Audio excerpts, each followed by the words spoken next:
Pasti dari kalian para pendaki mengetahui Gunung Piramid Bondowoso yang mana terletak di Desa Ardisa, Kecamatan Pakem, Kabupaten Bondowoso, Jawa Timur. Terlihat sepintas puncak Gunung Piramid mirip dengan piramida.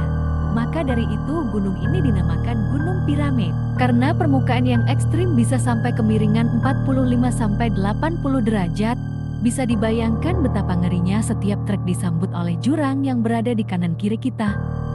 Maka dari itu gunung ini tidak disarankan untuk para pemula. Dikabarkan gunung ini telah memakan korban jiwa karena trek yang sangat sulit dihadapi.